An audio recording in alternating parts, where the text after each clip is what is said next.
Muito bem. Então, muito boa noite a todas e a todos. Vamos, no decorrer do evento, recepcionando, né, os outros ouvintes.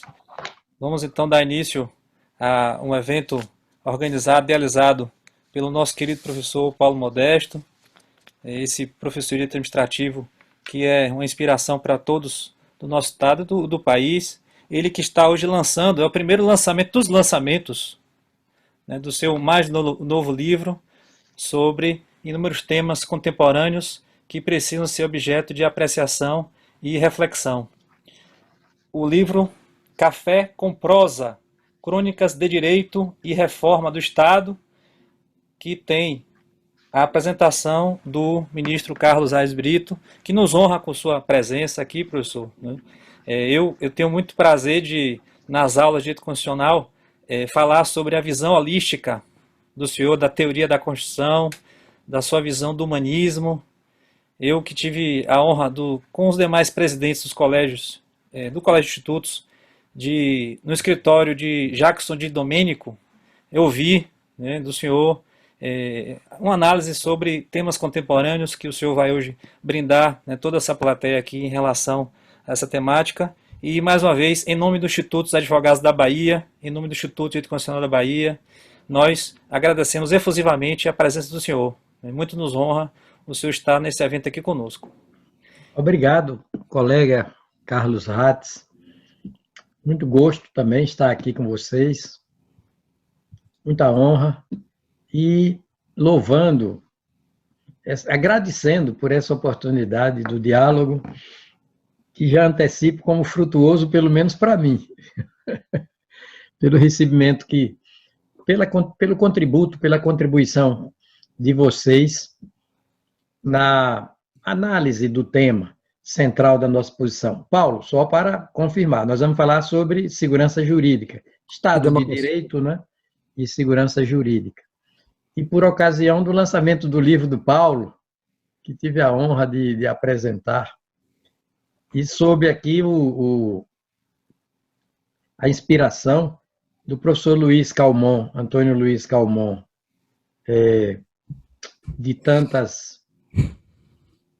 de tanto convívio também frutuoso ao longo desses anos, tanta inspiração para todos nós, repito.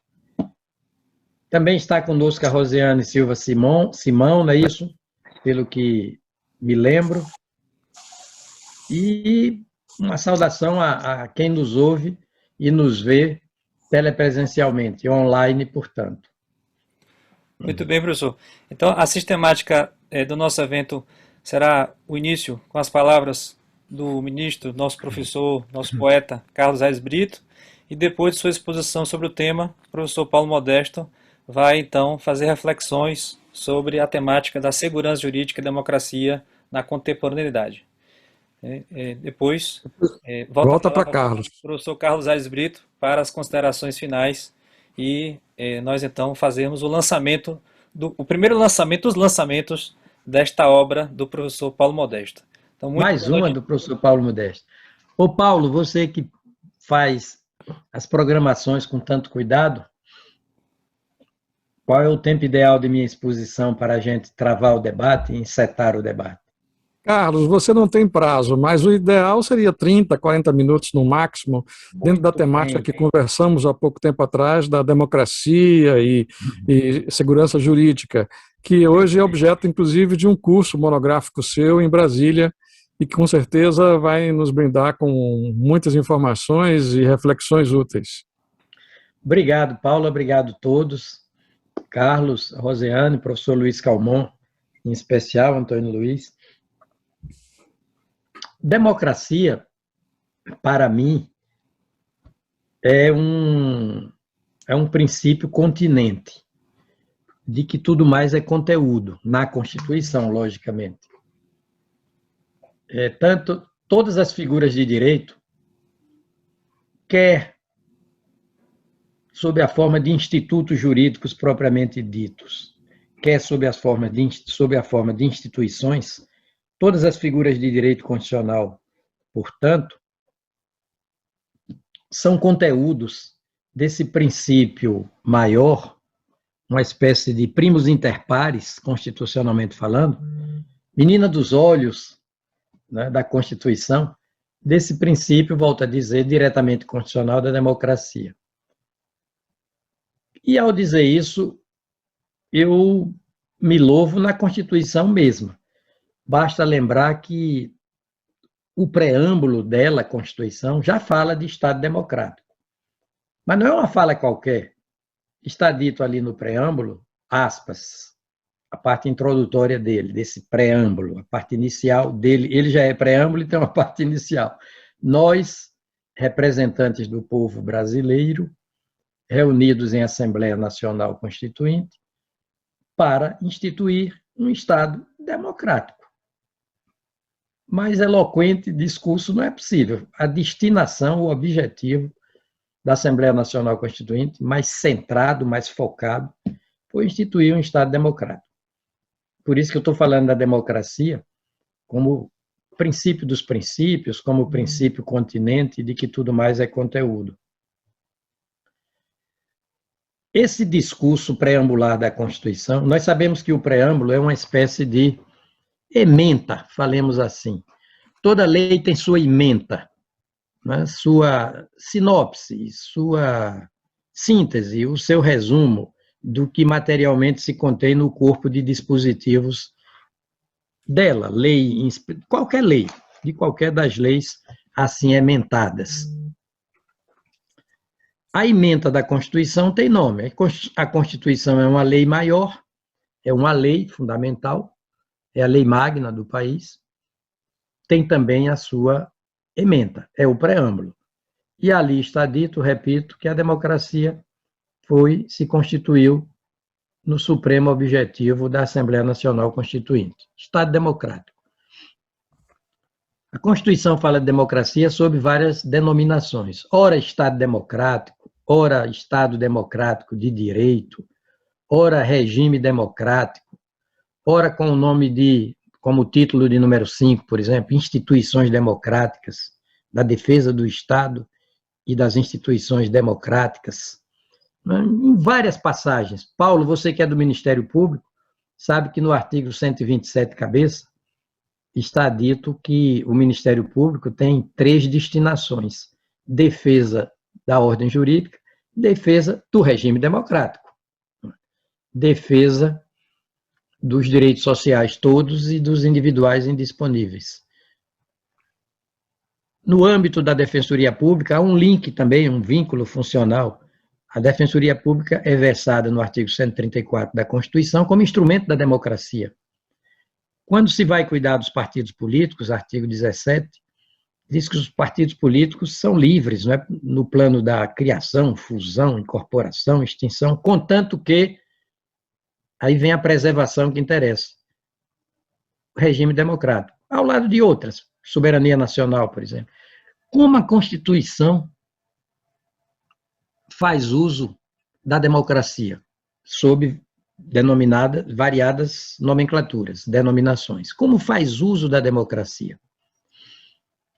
E pelo modo qualificado como o faz, convictamente dá para concluir que ela, a democracia, metaforicamente falando, é a menina dos olhos da Constituição.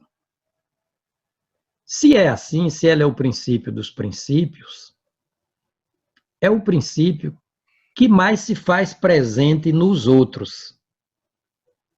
E, por consequência, os outros, todos, princípios, inclusive a República e Federação, devem se reconduzir, se reenviar conceitualmente à democracia.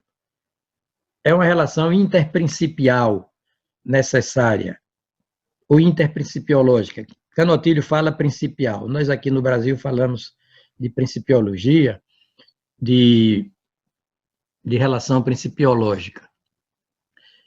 A relação entre a democracia e os demais princípios da Constituição, para não dizer os institutos e instituições, todas, de matriz constitucional, a relação é de feedback, é de retroalimentação. É uma relação necessária de interreferência conceitual. Me lembro, Paulo, de um poeta já falecido, claro, há muitos anos, de São Paulo, Francisco Otaviano, que num poema de amor diz para a mulher amada: eu sou quem sou por serdes vós quem sois. Né? Os princípios dizem a mesma coisa para cada princípio da Constituição, diz para o princípio da democracia: eu sou quem sou por serdes vós quem sois. A democracia comunica a sua ideia-força, a sua essência conceitual, para todos os outros princípios, para todas as figuras de direito da Constituição. São tantas as passagens em que a Constituição fala de democracia, Estado democrático, regime democrático. Por exemplo, no artigo 5º, 44, constitui crime imprescritível e inafiançável, viu, Carlos Hatz, a ação de grupos armados, civis ou militares, contra a ordem constitucional e o Estado democrático. Essa minha insistência com o tema e a minha ênfase que ponho na proeminência, na liderança institucional da democracia,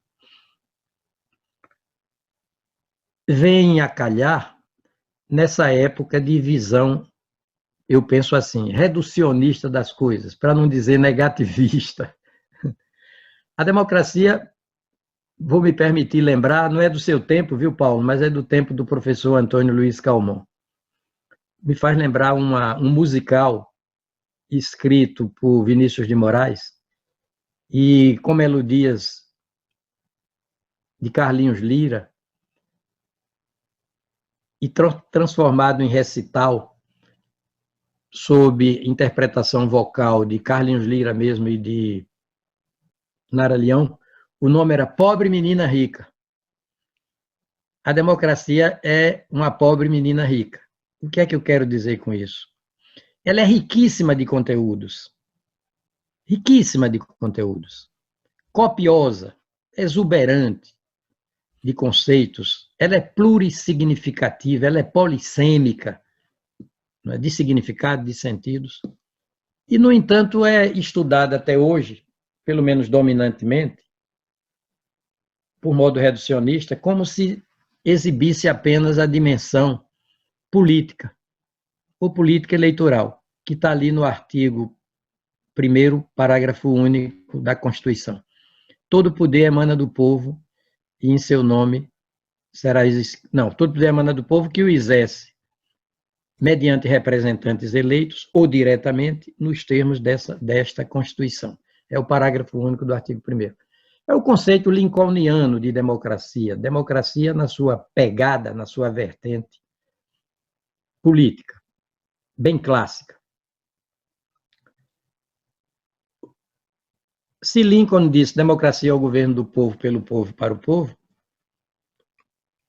o brasileiríssimo e mais de perto sergipano de nascimento, embora notabilizado a partir de Recife, de Pernambuco, Tobias Barreto, disse: ali onde o povo não é tudo, o povo não é nada.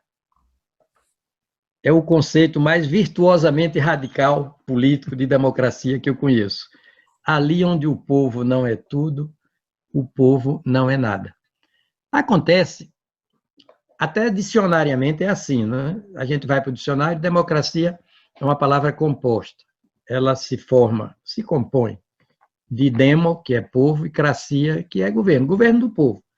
Mas na Constituição, democracia não tem apenas esse conteúdo político, e mais de perto político-eleitoral. Há uma democracia social, há uma democracia ambiental ou ecológica, há uma democracia econômica, há uma democracia ética. Basta lembrar que um dos princípios regentes de toda a atividade administrativa do Estado, artigo 37, cabeça, é o da moralidade. E a Constituição, no parágrafo 4º desse mesmo artigo, chega a dizer, lembrando Kelsen dizia que a importância de uma norma se afere pelo modo como o direito reage à violação dessa norma. E a Constituição diz: os atos de improbidade administrativa importarão perda da função pública, suspensão dos direitos políticos,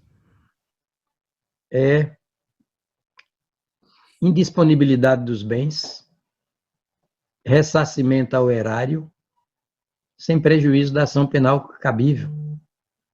A improbidade administrativa, pelo artigo 15 da Constituição, é causa de suspensão de direitos políticos e pressuposto de crime de responsabilidade, ali no artigo 85, quero crer. Vamos confirmar os crimes de responsabilidade aqui na Constituição, se é 87, 85. Eu ando sempre com a Constituição à mão, porque faço questão de mostrar a base normativa de cada juízo meu com pretensão à cientificidade. Diz aqui, é o artigo 85, dos crimes de responsabilidade. A probidade na administração, número 5. Então, há uma democracia em sentido ético, em sentido moral. Há uma democracia étnica. Basta lembrar como a Constituição protege os quilombolas e as comunidades indígenas. Há uma democracia até mesmo castrense. Porque se nós formos para o título 5º da Constituição, versante sobre o tema das Forças Armadas, encontramos esse didático nome da defesa do Estado e das instituições democráticas. Logicamente, é de ser lido da defesa do Estado democrático e respectivas instituições.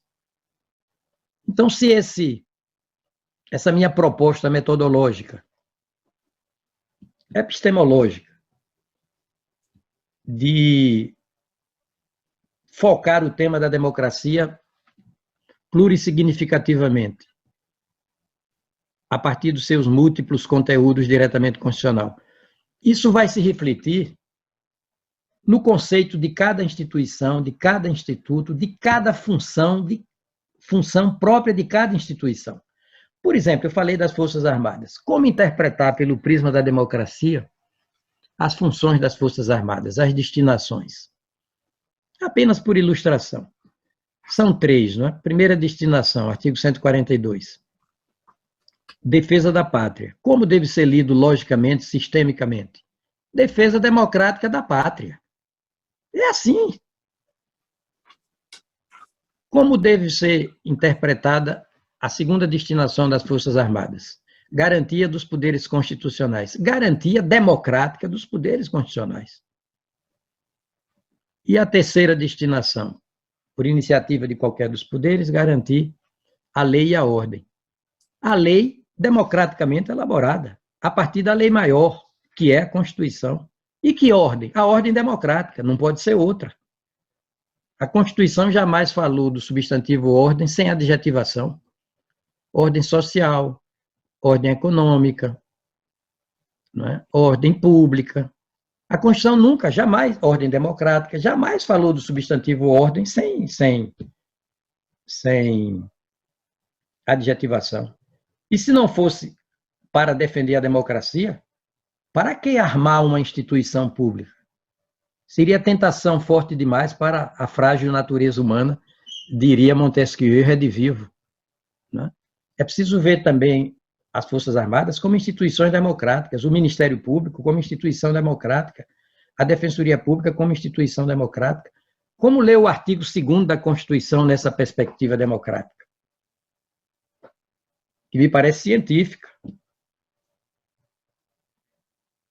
Ali diz, são poderes da União, independentes e harmônicos entre si? Não. São poderes democráticos da União, independentes e harmônicos entre si, o Legislativo, o Executivo e o Judiciário. Então, esse visual da democracia, como princípio dos princípios, princípio continente de que tudo mais é conteúdo, primus inter pares, principiologicamente falando, menina dos olhos da Constituição, volto a metaforicamente usar dessa expressão literária, quiçá poética, né? Isso não dá uma clareada nos horizontes mentais de todos nós, estudiosos da Constituição, cultores da democracia, acadêmicos e profissionais do direito? E pode haver segurança jurídica, Paulo, aí eu vou deixar o tema para você.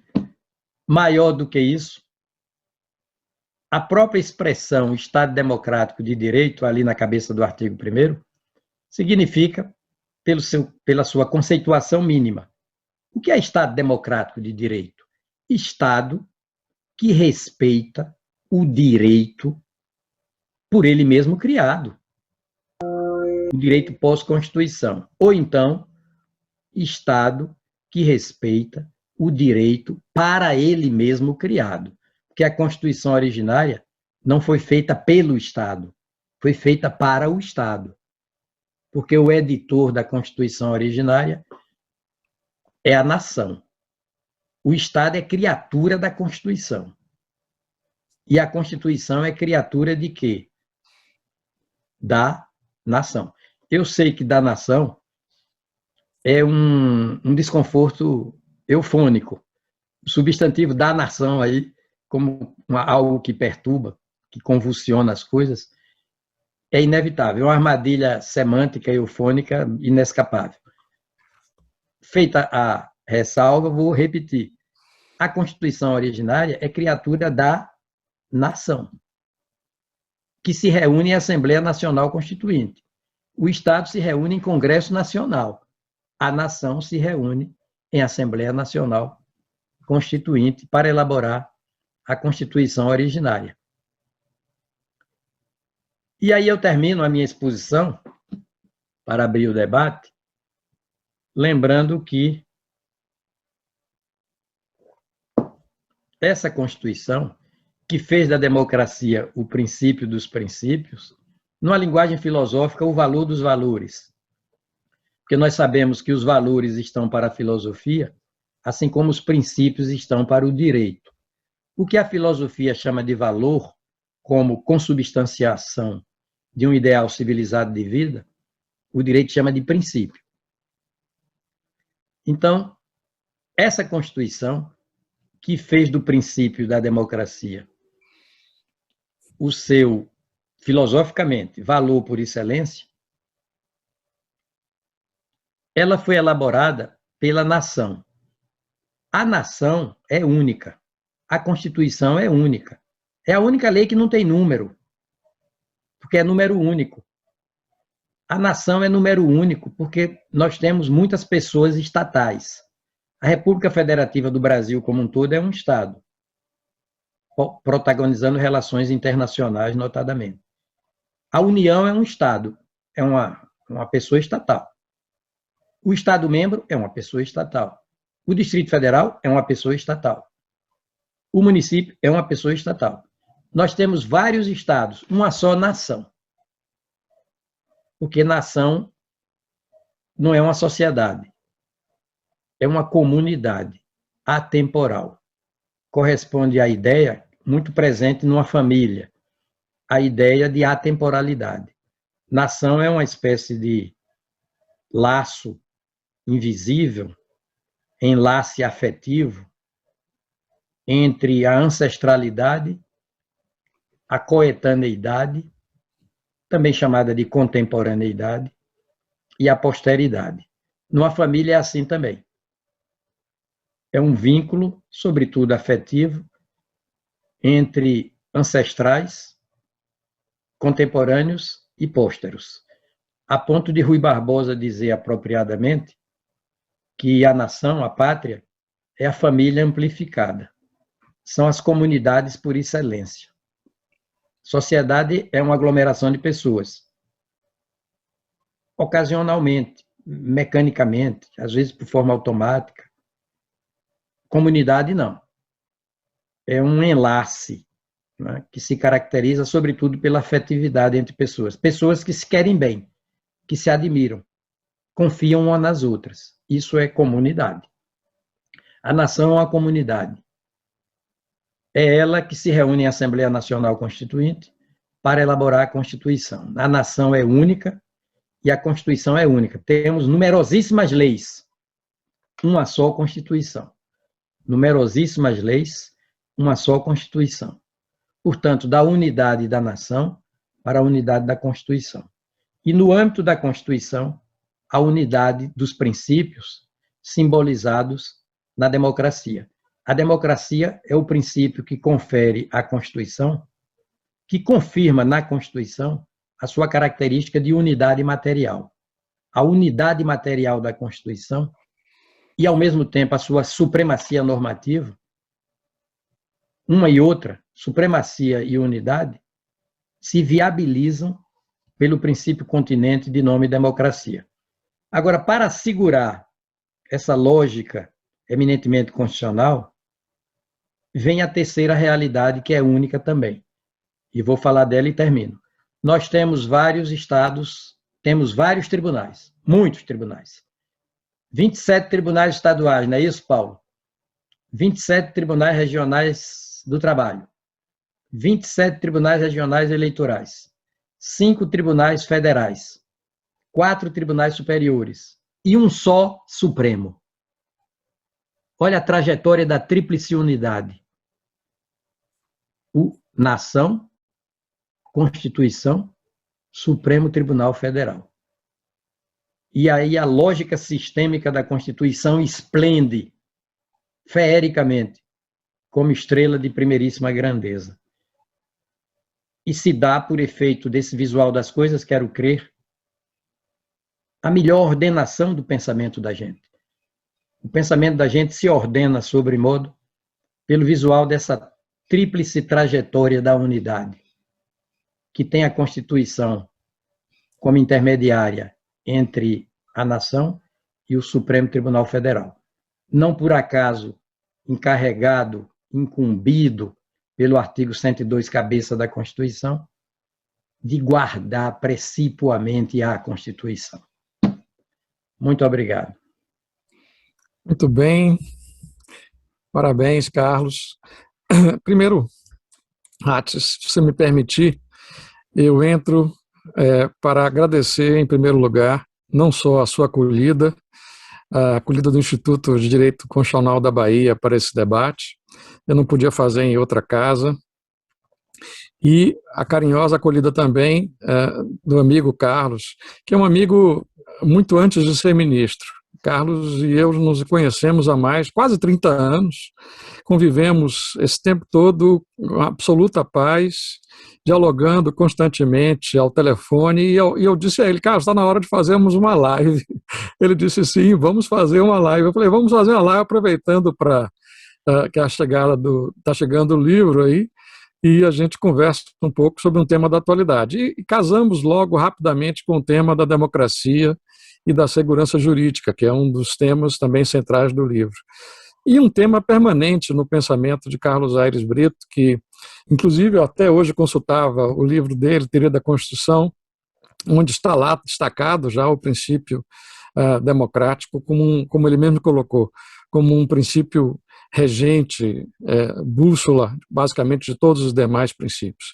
A definição que Carlos deu aqui de princípio como normas dialogantes ou interreferentes é extremamente útil. Mas a minha única diferença na abordagem do que ele faz é que eu não vejo de modo arquitetônico, eu não vejo de modo, vamos dizer assim, de algo superior e algo inferior. Acho que todos os princípios são interreferentes e a democracia e a segurança jurídica são impensáveis separadas. A minha impressão e a minha leitura é que não é possível pensar hoje Estado democrático sem pensar em Estado de segurança jurídica e vice-versa. Quando falamos em Estado de Direito democrático, em primeiro lugar, temos que falar de Estado de Direito, que é um Estado limitado não apenas por ter poderes divididos, não apenas por estabelecer uma norma que o rege, mas por ter um compromisso com normas intergeracionais estáveis, né? A ideia de um Estado que seja plebiscitário, de um Estado de convulsões diárias, um Estado de legitimação direta, em que o povo é a fala, mas uma fala do momento, é um Estado que quebra com a democracia e quebra com a segurança jurídica. É preciso que a gente compreenda a Constituição como um compromisso intergeracional, e um compromisso intergeracional é mais do que um instantâneo do povo, como o Carlos acabou de colocar muito bem. É mais do que apenas um filho, uma mãe, é toda a família, é todo um vínculo. A Constituição é a história dos vários povos brasileiros ao longo do tempo. O nosso compromisso não apenas com a atual geração, mas com as gerações futuras, com a estabilidade das instituições hoje e amanhã, e com alguma previsibilidade também da dinâmica jurídica. Portanto, o casamento democracia e segurança jurídica, para mim, é um casamento fundamental.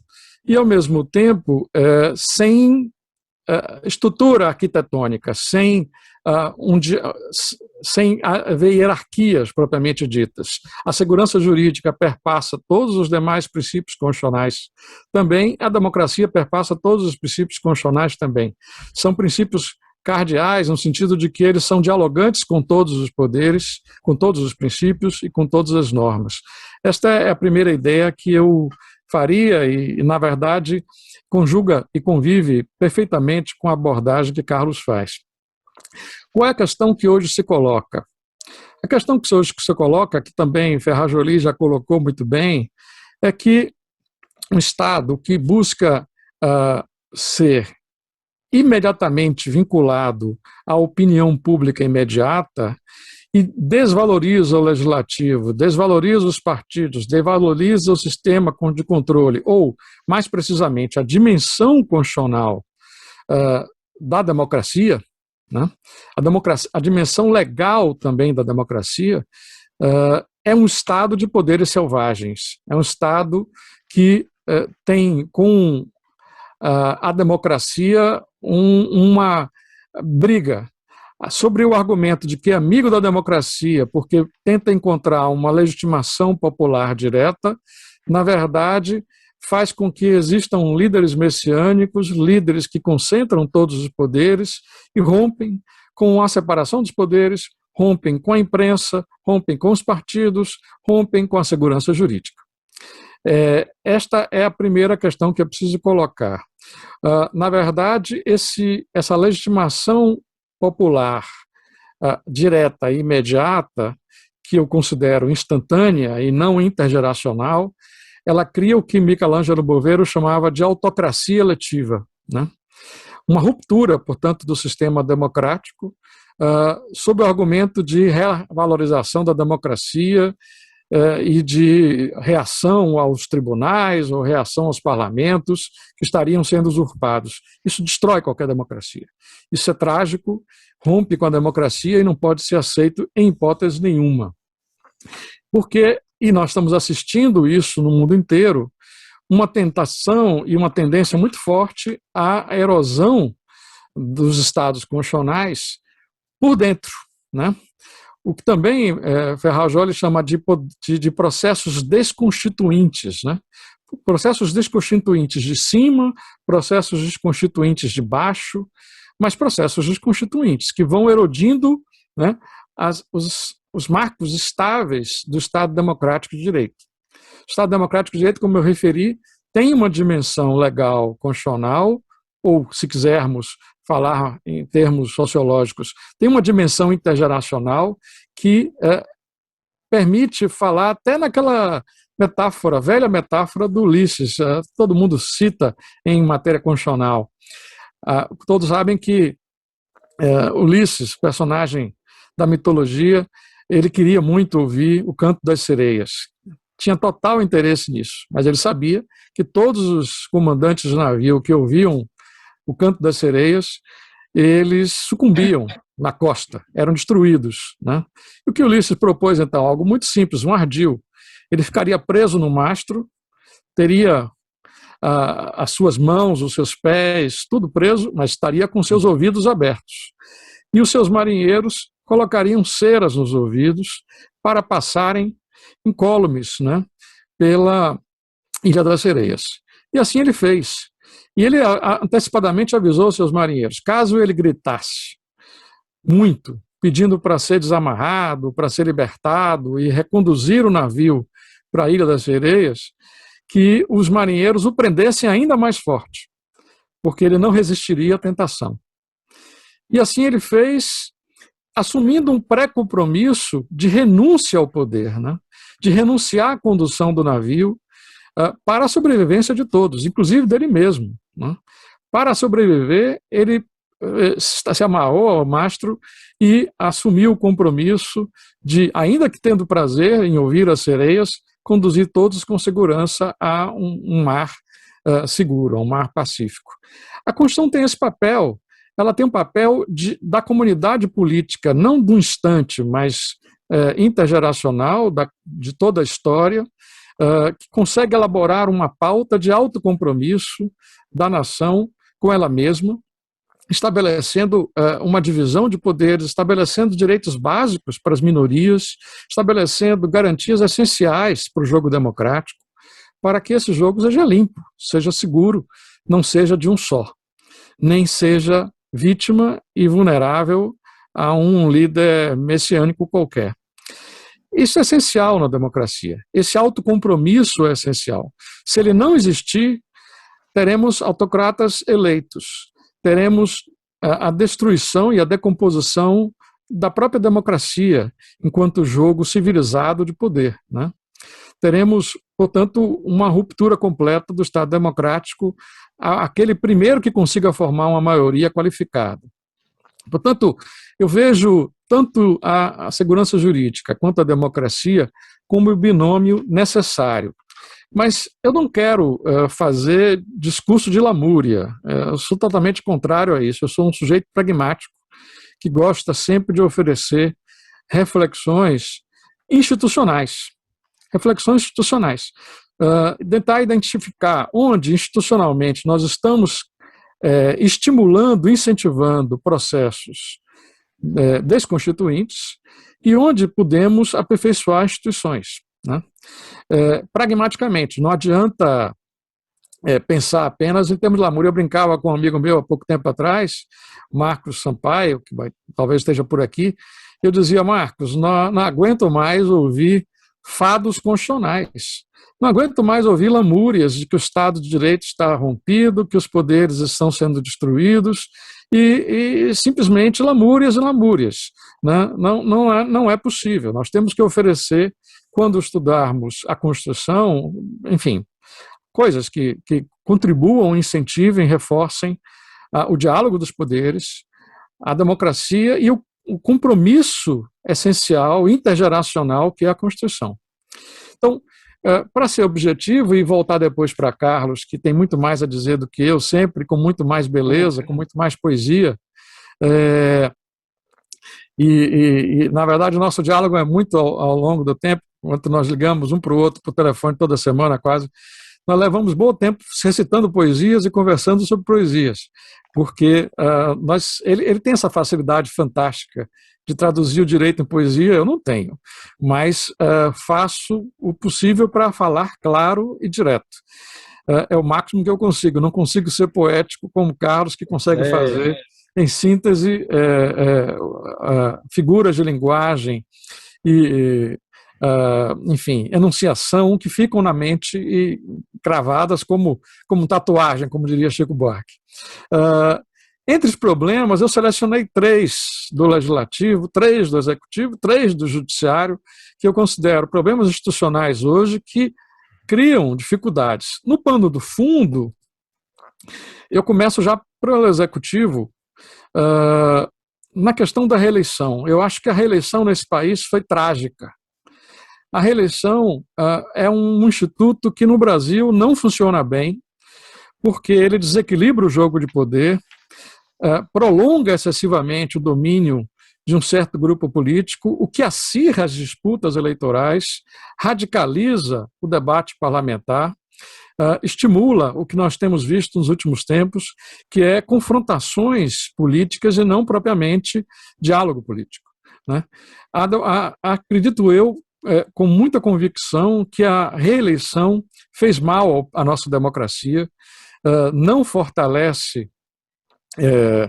inclusive, os instrumentos de controle, porque na medida que alguém se prolonga no tempo, por muito tempo, consegue formar, enfim, uma linhagem na Suprema Corte, nos tribunais superiores, nos órgãos de contas, e isso fragiliza o próprio controle que esses órgãos devem exercer sobre o Poder Executivo. Portanto, a alternância de poder é essencial para o próprio funcionamento do sistema de controle. O sistema de controle não funcionará bem se não houver renovação de orientações políticas e de nomeações políticas para as Supremas Cortes. Em primeiro lugar, portanto, em relação ao sistema como um todo de composição política do país, acredito que a reeleição fez muito mal. No Executivo, eu destaco isto em primeiro lugar.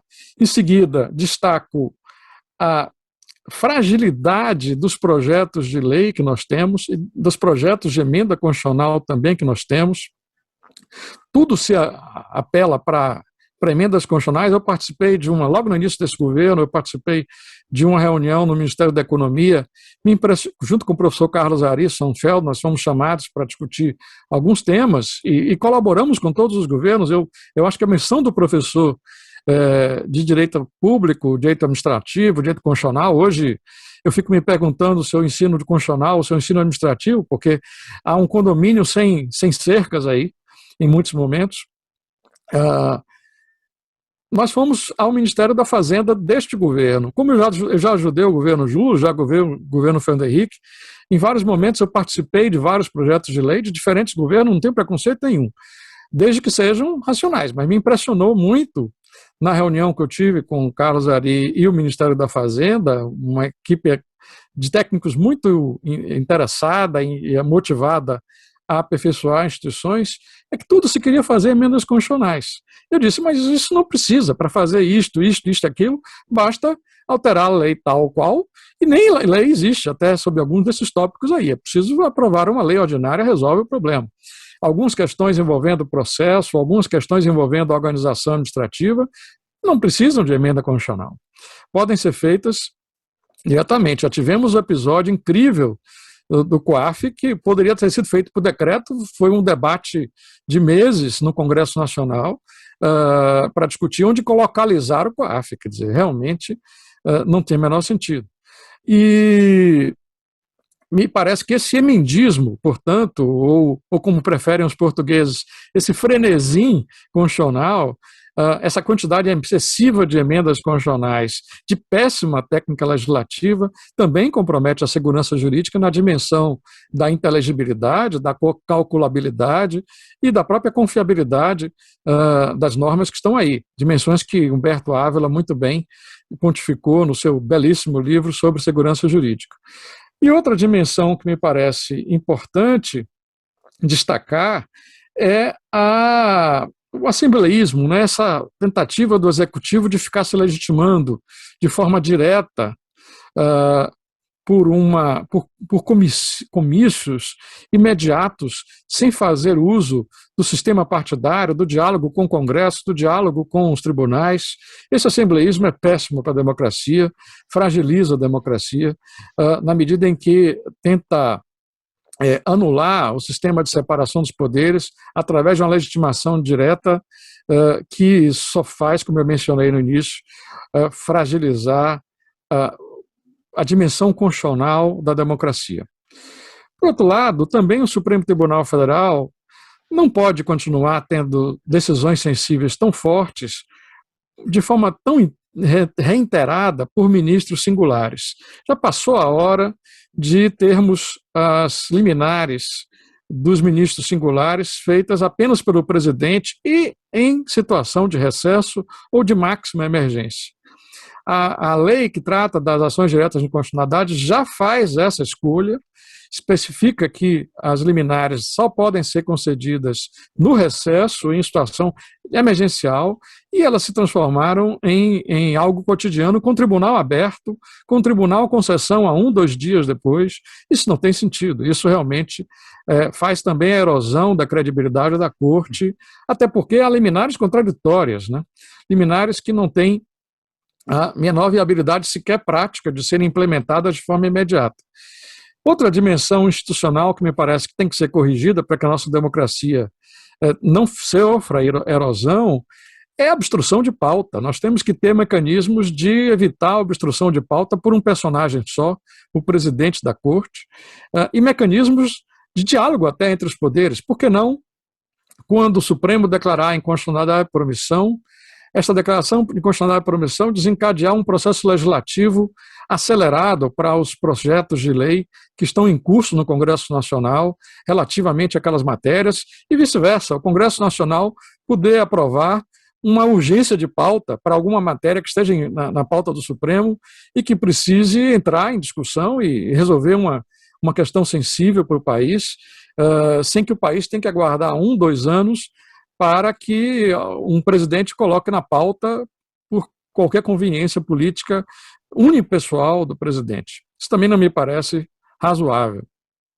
Talvez um diálogo entre poderes possa permitir que o Congresso, sem substituir o Supremo, simplesmente convoque uma urgência urgentíssima da Suprema Corte. Do mesmo modo que o Supremo possa, por aprovação de uma ação direta de inconstitucionalidade por omissão, convocar uma urgência urgentíssima, que hoje já é possível para o presidente, para líderes partidários, etc. Outra questão também é a incoerência interna, a falta de respeito ao princípio da colegialidade que nós temos visto nos últimos tempos, chocante e assustadora. De uma semana para outra, os professores de direito constitucional têm que dar aula de uma forma na semana A e na semana seguinte têm que desdizer o que disseram, porque correm o risco de serem descredenciados pelos seus próprios alunos. Isso não tem cabimento. Não há nenhuma razoabilidade em que se faça isso, sem que se leve, então, direto, imediatamente, se a questão envolve conflitos interpretativos, ao plenário, para que ele seja a instância de uniformização. No Legislativo, também o controle de pauta pelo presidente das casas de processos de impeachment sem prazo nenhum não tem menor cabimento. Nós não podemos ficar com um amontoado de coleção de pedidos sem fundamentação, que o presidente assuma o ônus de dizer não ou de dizer sim. E o jogo político é este, é de responsabilidade, não é de omissão nem de silêncio. A pior coisa é a incerteza, a chantagem, o jogo duplo, a insinceridade no exercício do poder. Outra coisa que também me choca profundamente é a insensibilidade do parlamento em relação a situações de inconstitucionalidade por omissão, né? Que o Supremo declara, e hoje em dia até empresta uma eficácia maior, mas o parlamento simplesmente cessa e não se manifesta. Isso não tem cabimento. Uma das sugestões que eu faço é exatamente que haja uma forma de desencadear uma urgência urgentíssima, um trancamento de pauta ou algo que incentive o diálogo entre os poderes. Por fim, a autonomia do Executivo também frequentemente tem sido assaltada pelo Legislativo. Há várias decisões do Legislativo que entram no varejo da administração. Isto também não é possível e também não é razoável, né? Não é possível que você discuta num projeto de lei sobre se uma rua vai ter funcionamento 24 horas ou não vai ter funcionamento 24 horas, doação de bens A, B ou C, invadem o mínimo de núcleo de administração reservada que deve existir para o Executivo. Portanto, nós temos disfunções em todos os poderes e necessidade de aperfeiçoamentos do diálogo institucional, do diálogo entre poderes, para que não se faça o apelo fácil ao assembleísmo, ao governo do imediato, esquecendo que a Constituição é um compromisso intergeracional.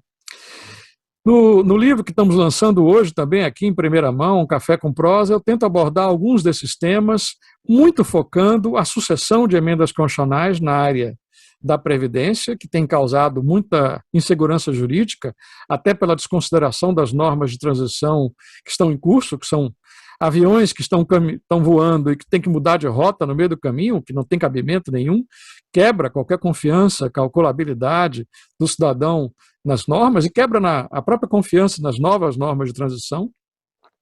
Como também eu trato da reforma da administração que é proposta e que cria insegurança jurídica profunda para todos os agentes públicos na área pública. Praticamente torna o concurso público uma exigência literopoética.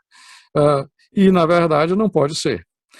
Portanto, há vários temas envolvendo a ideia de justiça intergeracional, de compromisso intergeracional da Constituição, a ideia de que é preciso fortalecer as instituições com medidas práticas. E eu espero que o livro receba acolhida, porque foi feito pensando em uma linguagem que transcenda o mundo jurídico. Esse diálogo que é preciso fazer, nós precisamos mostrar isso à comunidade e mostrar que as soluções não podem ser fáceis. As soluções não são eleger um Messias. As soluções não são o governo de plebiscito, porque no dia seguinte este Messias é um autocrata e no dia seguinte ele rompe com todas as liberdades e qualquer segurança jurídica. Enfim, espero não ter falado demais. Eu quero devolver a palavra para Carlos, que fala com muito mais beleza do que eu e com muito mais propriedade de quem, depois de tantos anos convivendo no núcleo dos poderes do Brasil, tem não apenas saber jurídico, mas saber de vida vivida, e que é muito mais consistente do que qualquer outro. Muito obrigado. Parabéns, Paulo, pela sua exposição. Obrigado, mantenho com o Paulo um diálogo de mais ou menos, se aproximando aí de 30 anos, e com outro baiano, da minha particular estima e admiração, Wellington César Lima e Silva. Raro dia que a gente não deve estar por aqui também, deve estar por aqui. Eu considero Wellington um dos maiores juristas deste país.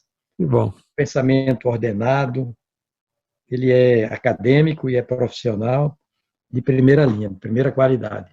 Ainda hoje conversamos muito sobre esse tema da minha exposição, ainda hoje. Paulo, eu acho que nós não estamos brigando, não, porque quando você fala da inseparabilidade dos princípios,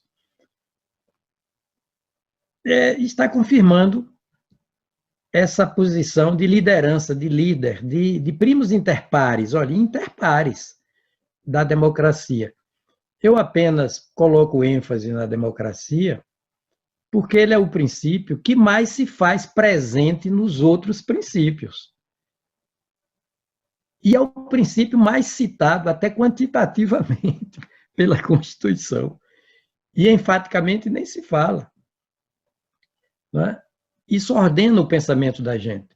E essas instituições, assim, sob a liderança da democracia, confirmam que é preciso que haja um princípio que encarne o apogeu em si da institucionalidade. Porque vida civilizada não é em torno de pessoas, é em torno de instituições. As instituições são o locus, o reino, o espaço da permanência, da temporalidade, não é? Da visibilidade das coisas, não é? Da impessoalidade. Vida civilizada é em torno de instituições. E o apogeu das instituições, principiologicamente falando, o ícone, o símbolo da institucionalidade é a democracia. É a instituição-chave, chave de abóbada do sistema. É a democracia. Quando você fala, Paulo, apropriadamente, como sempre, antes de completar, essa interdependência dos princípios, lembra muito Edgar Morin, né, que falava da interdependência das coisas todas. Bem, filósofo francês extraordinário. Quando você fala de um compromisso intergeracional da Constituição, eu me lembro logo das cláusulas pétreas. As cláusulas pétreas, intangíveis. Porque elas são o quê? Mais do que uma proibição de retrocesso. Elas são uma garantia do avanço, tão democrático quanto civilizatório e cultural. As cláusulas pétreas. E qual o princípio que, mesmo sem ser grafado como tal, nominalmente mencionado, qual o princípio que mais está presente nas 4 cláusulas pétreas? A democracia. Por exemplo, regime federativo. Federação é um dos conteúdos da democracia. Pela minha proposta de interpretação constitucional, a partir do prisma desse princípio continente da democracia, o nome certo do Brasil é República Federativa Democrática do Brasil, é o nome certo do Brasil. O nome isolado República é República Democrática.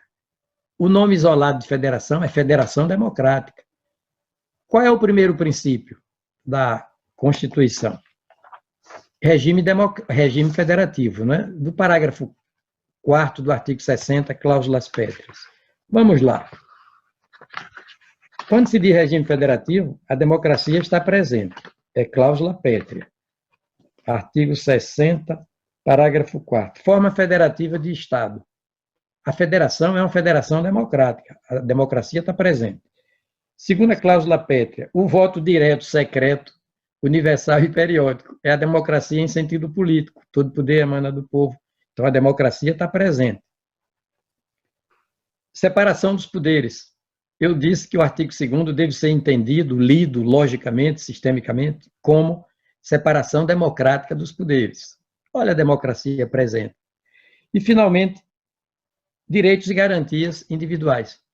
A democracia tem uma dimensão a que chamamos de liberalismo e, mais modernamente, de direitos humanos. Como é o nome do título 2º da Constituição? Dos direitos e garantias fundamentais. E o capítulo 1º, né? Os direitos da pessoa enquanto... Direitos de liberdade, da pessoa enquanto gente e da pessoa enquanto agente social. Né? Daí a diferença entre indivíduo e cidadão, por exemplo, entre indivíduo e trabalhador, entre indivíduo e agente público. Carlos Rates é um agente, mas antes de ser agente da OAB estatal, ele é gente. Como gente, ele tem uma dimensão biológica. Como agente, ele tem uma dimensão biográfica. Capítulo típico dos direitos e garantias individuais e coletivos, né? Direitos e garantias, direitos individuais e coletivos, que é o capítulo 1º do título de número 2.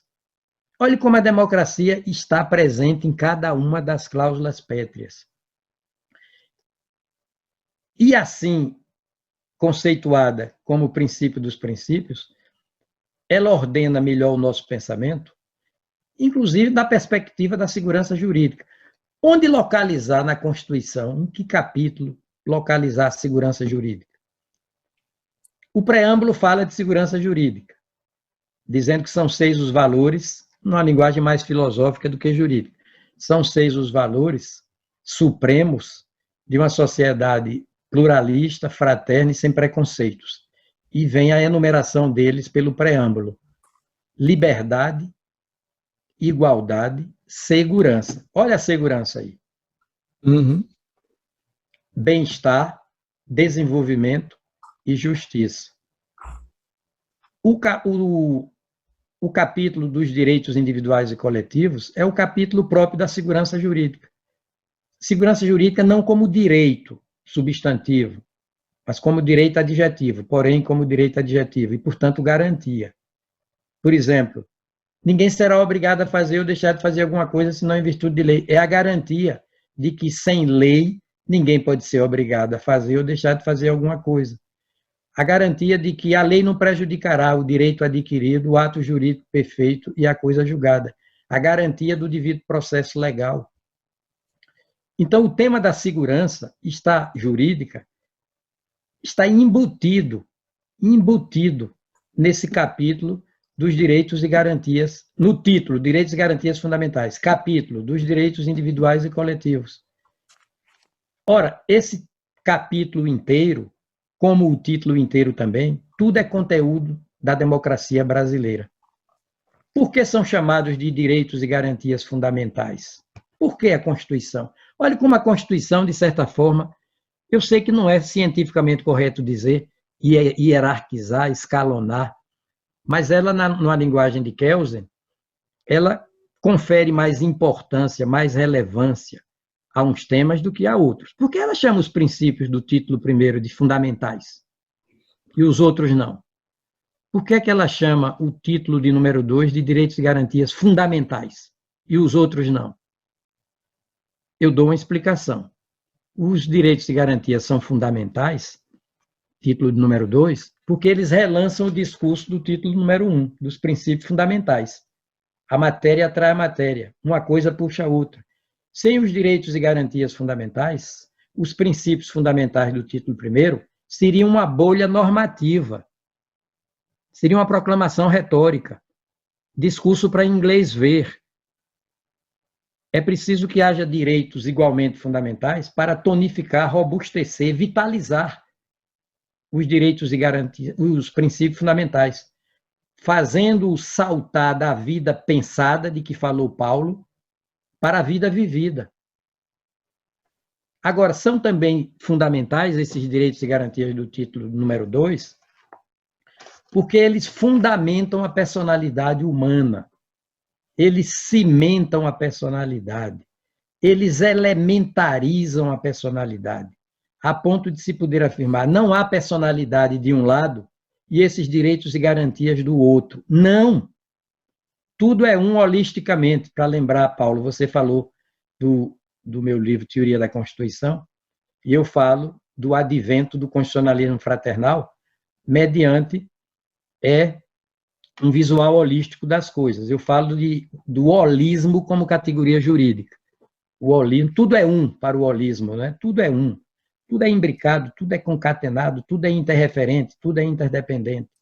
Acho que Guilherme Zinconi está aqui, viu, Carlinhos? Guilherme Zinconi está por aqui, eu acho que não. Então, ele é personagem, tanto do seu livro quanto do meu. O livro é editado pelo Guilherme. Eu e você visitamos Guilherme Zinconi em janeiro de 2003. Exato. Para Guilherme editar esse livro meu, Teoria da Constituição. Nós pegamos o avião, Paulo, e fomos juntos. Está lembrado disso? Lembro disso. Vivemos emoções de insegurança jurídica. Você está vendo? Então, Paulo, você disse tanta coisa importante, tanta coisa fundamental. Eu fui anotando aqui. Inseparabilidade dos princípios, estrutura arquitetônica das coisas. Você falou da institucionalidade, da fundamentalidade das instituições. Você falou, não sei se você falou da democracia procedimental ou foi hoje na conversa com o Wellington César. Não, foram várias dimensões, na verdade. Eu chamei da dimensão legal da democracia, existe a dimensão institucional, existe a dimensão representativa. O grande problema hoje é que as pessoas, quando se fala em democracia, pensam apenas na voz do povo imediata. Esquecem que a Constituição é a voz do povo prolongada, né? É a voz do povo ao longo do tempo, intergeracionalmente. Enfim, quando você fala da Constituição como um compromisso entre gerações, intergeracional, e falou das instituições, Paulo, eu me lembro de Rui Barbosa de novo, dizendo: salvação sim, salvadores não. Isso. Nós precisamos de instituições. E quando você diz que é preciso aplicar a Constituição como lei das leis, eu me lembro que eu venho dizendo, eu me lembro dos das últimas proclamações, das últimas exortações que eu tenho feito sobre a crise, Paulo, dizendo assim: eu não quero uma saída da crise para chamar de minha, nem para chamar de sua, nem para chamar de Beltrano, Fulano, Cicrano. Eu quero uma saída para chamar de nossa. E só pode ser uma saída tão objetiva quanto legítima. E ela tem nome, essa saída, se chama Constituição. É como se eu dissesse Constituição neles. Constituição neles, ou seja, nos constituicidas. Nos predadores institucionais. Nos predadores institucionais.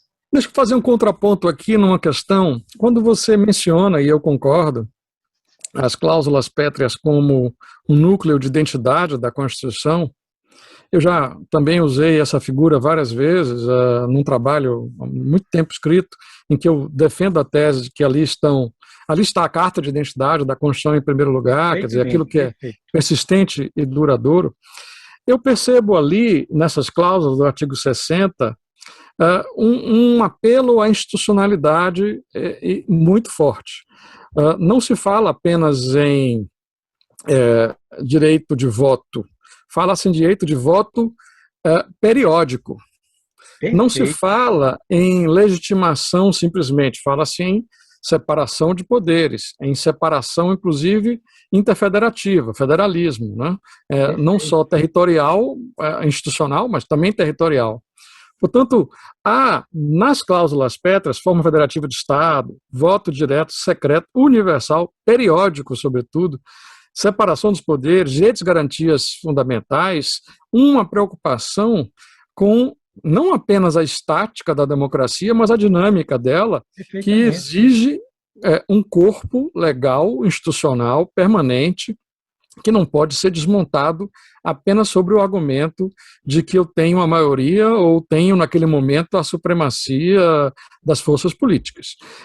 Isto cai num assembleísmo e no autocracismo muito barato, muito vulgar, que não tem sentido mais no mundo contemporâneo. Aliás, há quem diga, inclusive, que o problema da teoria democrática é que ela hoje é muito a tradicional, ela é simples para o mundo complexo que temos.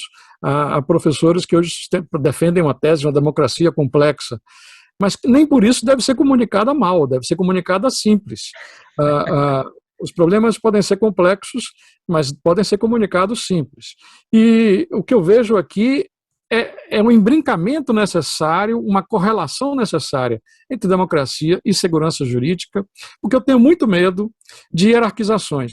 Eu sempre tenho medo de hierarquizações principiológicas, em que eu diga, bom, o principal princípio é a democracia, então eu estou do lado da democracia, logo nenhum outro princípio conta.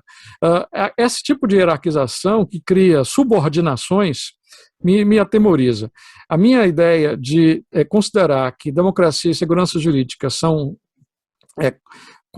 na verdade, unidades interrelacionadas, necessárias, de uma correlação necessária, tenta aprisionar a ideia de uma legitimação política atual e institucional de longo prazo para qualquer exercente do poder constitucional.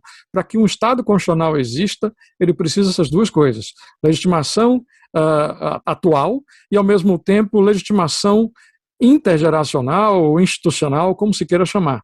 Mas esse compromisso com a dimensão constitucional da democracia é essencial.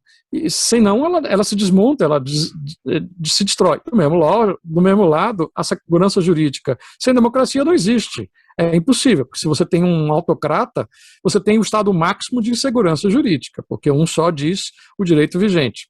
Foi nesse sentido que eu tentei apelar para uma quebra de hierarquizações e uma compreensão interrelacionada, em termos necessários, entre democracia e segurança jurídica. É um modo de Perfeito. Compreender, Olha, talvez até fiel ao seu conceito, mais fiel ao seu conceito de princípio, como as normas dialogantes, como normas interreferentes.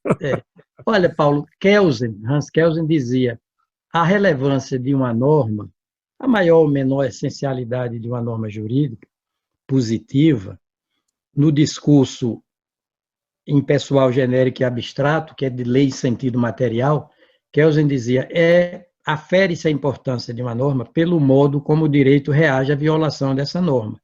Diante de certas normas, se violadas, o direito reage mais severamente. Sim. Isso não é hierarquia, mas é a Constituição mostrando que certas matérias têm mais relevância do que outras. A Constituição diz dos princípios fundamentais, diz dos direitos e garantias fundamentais. Eu estava até dizendo, sem os direitos e garantias fundamentais, o indivíduo se reduz a subindivíduo e o cidadão se reduz a subcidadão. Por isso que eles são chamados de fundamentais. É a Constituição qualificando por modo diferente as coisas, os seus conteúdos. E quando você fala de segurança, eu expliquei de início, e disse que passaria a palavra para você em seguida, que o próprio conceito de democracia, de Estado democrático de direito, já absorve o conceito de segurança. Né? Estado democrático de direito é o Estado que respeita, eu disse, o direito, isso é segurança jurídica, por ele mesmo criado, ou então o direito para ele mesmo criado, a Constituição originária. Já na minha fala depois, eu tive a oportunidade de dizer no debate que o tema da segurança só pode ser focado dentro da Constituição. E dentro da Constituição ele faz parte dos direitos individuais e coletivos. Os temas da segurança, prescrição, esses temas da segurança, imprescritibilidade, não é? E inafiançabilidade, devido processo legal, direito adquirido, ato jurídico perfeito, coisa julgada, todas essas normas significantes de segurança jurídica estão nesse capítulo número 1 do título de número 2. Né? Então, eu aprecio muito a sua fala. Continua sendo um continente a democracia. E a própria segurança é um dos conteúdos desse continente. Carlos, eu gostei muito da sua fala sobre os militares, especialmente. A sua leitura constitucional da democracia como íncita ao papel das Forças Armadas me agradou sobremodo, mas eu não empresto tanta importância assim à ordenação topológica das coisas. Porque, veja, o próprio Supremo já disse também que você tem cláusulas pétreas fora do artigo 60, lá na ordem constitucional tributária, por exemplo, você tem normas fundamentais que estão fora do capítulo numerado ou identificado como direitos fundamentais. Então, não é propriamente a topologia da norma, onde ela está colocada na arquitetura gráfica da Constituição, que vai definir a sua eficácia nem a sua fundamentalidade. Mas eu tenho resposta para isso. Em numerosos votos, inclusive, eu falei de norma supratopográfica. Quando a Constituição relança o tema, ele faz por exemplo, lança o tema dos direitos e garantias fundamentais e relança no título de número 2. E na ordem social, por exemplo, faz o relançamento desses temas. E na ordem econômica, por exemplo, liberdade de iniciativa. Né? A Constituição vai no artigo 170, portanto, título de número 7 dela mesmo, o 7º título, e vai falar de liberdade de iniciativa. Então, a Constituição é um todo interrelacionado, é um todo conectado. Por exemplo, liberdade de expressão, título de número 2, não é verdade? Aí vem a Constituição, no título de número 8, título 8º, sobre ordem social, e abre um capítulo para cuidar de liberdade de imprensa, e relança o tema da liberdade de expressão, a partir do artigo 220 sobre liberdade de imprensa, para tonificar, robustecer. Então, essa ideia de norma eu até uso essa expressão, supratopográfica, né? Você tem a primeira topografia, mas depois a matéria volta a ser versada ultratopograficamente. Eu estou de pleno acordo, eu já disse isso várias vezes, em vários votos. Não estamos, portanto, dissentindo também. Não estamos. Eu queria lhe dar uma sugestão. Quando você fala tão apropriadamente do mal da reeleição, jogo de cartas marcadas, pode-se dizer, você lembrar que o mal da reeleição veio por emenda, não estava na Constituição originária. Por isso que Carlos Mário da Silva Veloso, jurista notável, ministro exponencial, querido amigo de todos nós, Carlos Mário uma vez disse: essa nossa Constituição está sendo emendada tão seguidamente, tão frequentemente, não é pelos defeitos dela, é pelas virtudes dela. Carlos Mário disse isso. Há um forte movimento internacional, Carlos, que eu acho que deve também ter sua atenção e tem tido a atenção dos teóricos recentes, que percebe esses processos de erosão da Constituição através de emendas como algo que cada vez mais tem se manifestado em diferentes lugares do mundo. Essa discussão sobre se a emenda pode ser declarada inconstitucional quando ela comprometa a identidade da Constituição, em primeiro lugar, e, em segundo lugar, quando a sua aplicação produzir erosão da separação dos poderes. Né? Talvez seja o caso. Nós temos aí uma situação de reeleição que claramente desequilibra o jogo político no país. e que acirrou o debate político como nunca antes. Nós temos hoje uma radicalização do debate político, porque o político que perde uma eleição já conta com a reeleição seguinte do seu oponente. E, por consequentemente, ele já conta que vai ficar 8 anos fora do poder e radicaliza o seu discurso. O grau de esperança reduz muito fortemente na campanha e ele, portanto, radicaliza.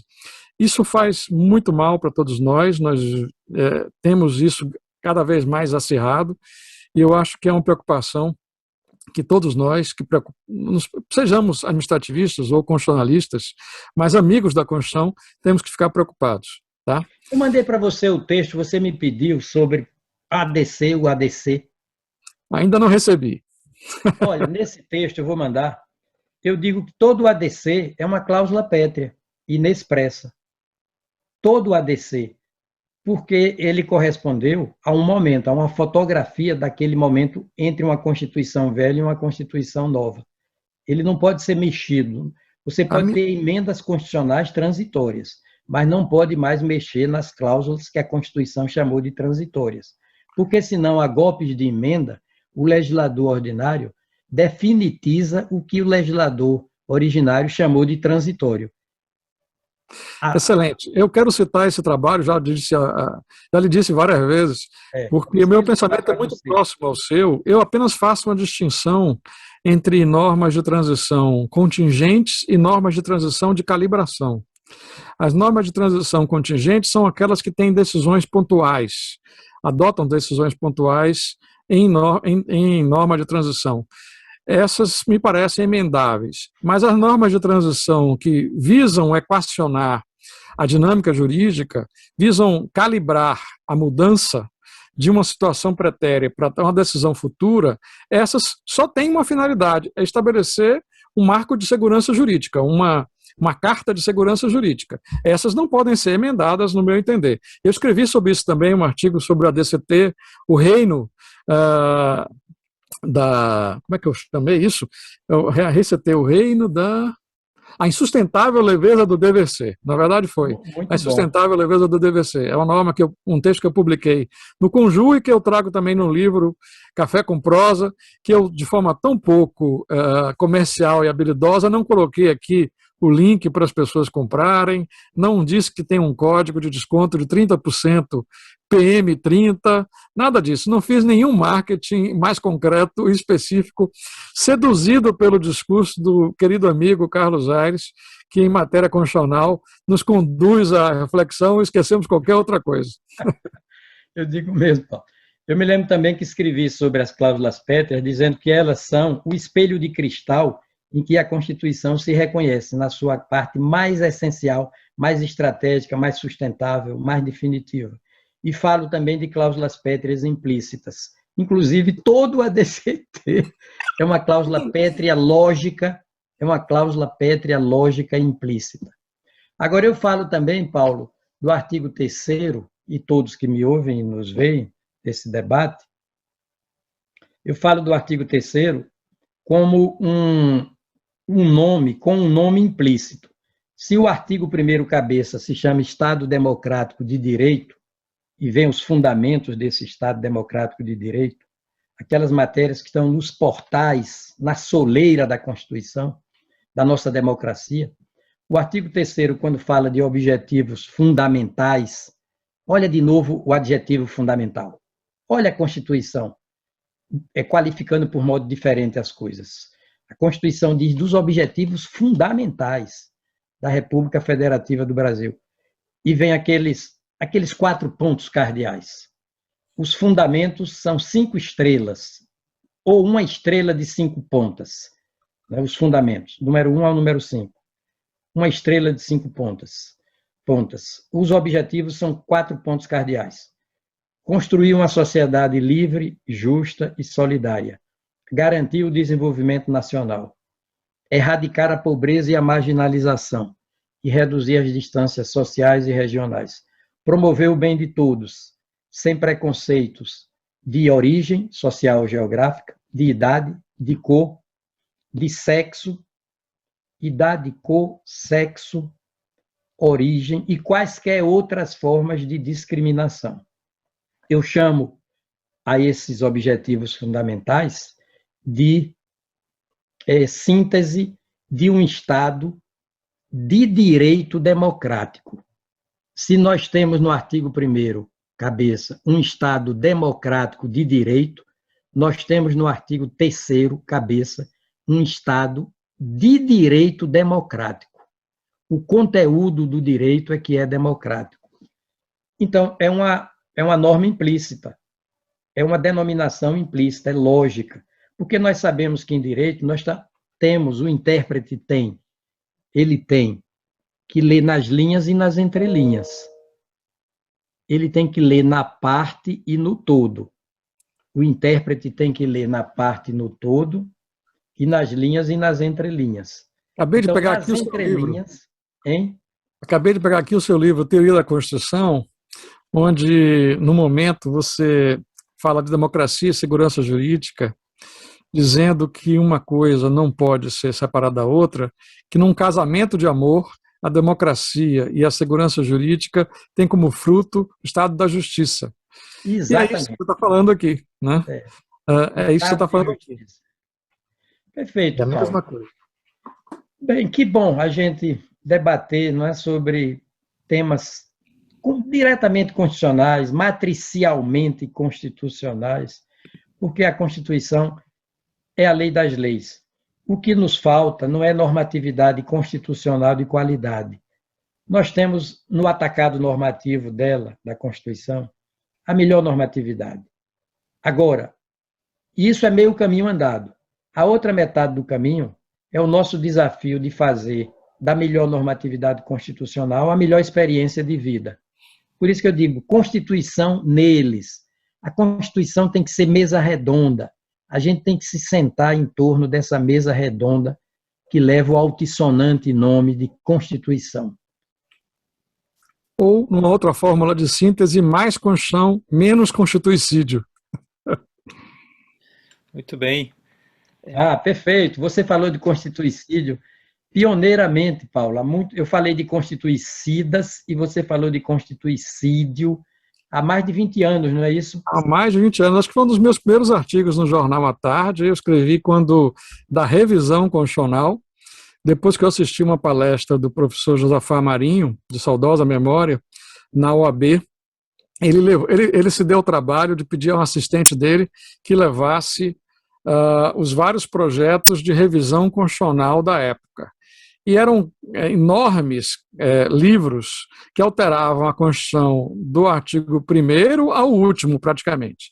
E eu fiquei muito impressionado com aquilo, e ele dizia, olha, isto não vai dar certo, não vai funcionar, porque querem mudar tudo pouco tempo depois de aprovar a Constituição. O Congresso não vai conseguir produzir nada de muito razoável.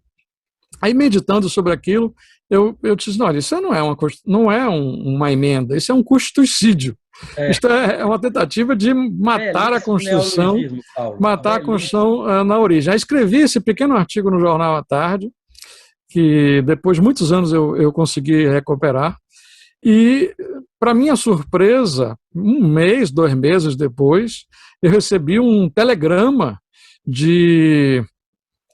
do professor, saudoso professor, já falecido, amigo e irmão de Jalda Taliba. Jalda Taliba, que não me conhecia, nem eu conhecia tão pouco. Magnífico jurista. Jalda Taliba mandando um telegrama e me parabenizando por esse artigo e querendo me conhecer. Aí eu me apresentei a ele aqui, num congresso promovido pelo Edivaldo Brito, que me convidou para assistir, muito gentilmente, e o Jalda Taliba, que eu não conhecia pessoalmente, que parecia Charles Bronson, era um jurista curioso, isso, tinha a cara de Charles Bronson, e era um homem eloquente, né, inteligentíssimo. Ele me abraçou, foi muito gentil e disse que gostou muito da expressão também, que ele ia começar a usar. Depois veio a falecer, foi uma pena, foi uma grande perda nacional. Era um homem também muito preocupado com a solidez das instituições, e eu me preocupo com isso. Agradeço muito esse debate, Carlos. Você, como sempre, aqui, de forma espontânea, como nas nossas ligações, conseguiu traduzir magistralmente um tema complexo, como é o tema da segurança jurídica, da democracia, com muita riqueza. Gostei muito. Parabéns. Obrigado, eu retribuo os elogios. Sempre bom conversar com você, Paulo. Você é um jurista ainda jovem, pode-se dizer, você não tem 50 e poucos anos, mas é um jurista consumado, definitivo, um vocacionado a olhos vistos e um atualizado cognitivo. Você sempre foi atualizado, sempre procurou se atualizar e sempre se dotou daquilo que é fundamental, espírito crítico. Espírito crítico. A pessoa não deve ter nariz empinado, jamais, mas deve pensar por sua própria cabeça, não é? Sempre, sempre. Ter autonomia de vontade, não para ser autoritário absolutamente, mas para se autodeterminar, fazer suas escolhas, não é? E você sempre teve espírito crítico. Aliás, eu costumo dizer, não sei se estou certo, se estou errado, mas costumo dizer, que sem descolonização mental, ninguém é emancipado mentalmente. E eu penso que você é um descolonizado mental. É por isso que você é um emancipado mentalmente e por isso uma pessoa muito bem dotada de espírito crítico. Meus aplausos. Obrigado, Carlos. Abraço também. Muito bem. Nós, professor Paulo Modesto, ministro Carlos Aires, estamos há 1 hora e 30 minutos sendo brindados aqui por essas duas inteligências diferenciadas. Duas gerações que, na verdade, são gigantes do direito, nos oportunizando um conhecimento inestimável. Professor Carlos Aires Brito, o senhor estava pensando aqui em conceituá-lo, né? Eu queria a seguinte expressão, né? O senhor consegue transformar oxímoros em pleonasmos viciosos, né? É um poeta constitucional, o senhor, né? Porque como o professor Paulo Modesto colocou, não é só a empatia, a, a humildade, né, que é premente, mas através da linguagem o senhor nos permite compreender a Constituição em outra dimensão. Há muito tempo eu sempre utilizo expressões do senhor em sala de aula, como o salto triplo escarpado hermenêutico, como a liberdade não pode ser pela metade, como estelionato comunicacional e tantas outras que o senhor nos ensina, traduzindo-se numa junção, uma expressão que diz muita coisa. Professor Paulo Modesto, o Instituto dos Advogados da Bahia, o Instituto de Direito Constitucional da Bahia, na verdade todos aqui presentes, nós estamos realmente muito felizes pelo senhor nos ter oportunizado esse encontro com esse grande professor Carlos Aires Brito e o senhor ter realmente escolhido, né, nossas instituições para a difusão do conhecimento. Nós também somos, professor Carlos Aires Brito, institucionalistas progressistas. Que bom! Nas palavras que o senhor utilizou de Montesquieu, as instituições elas devem ser preservadas.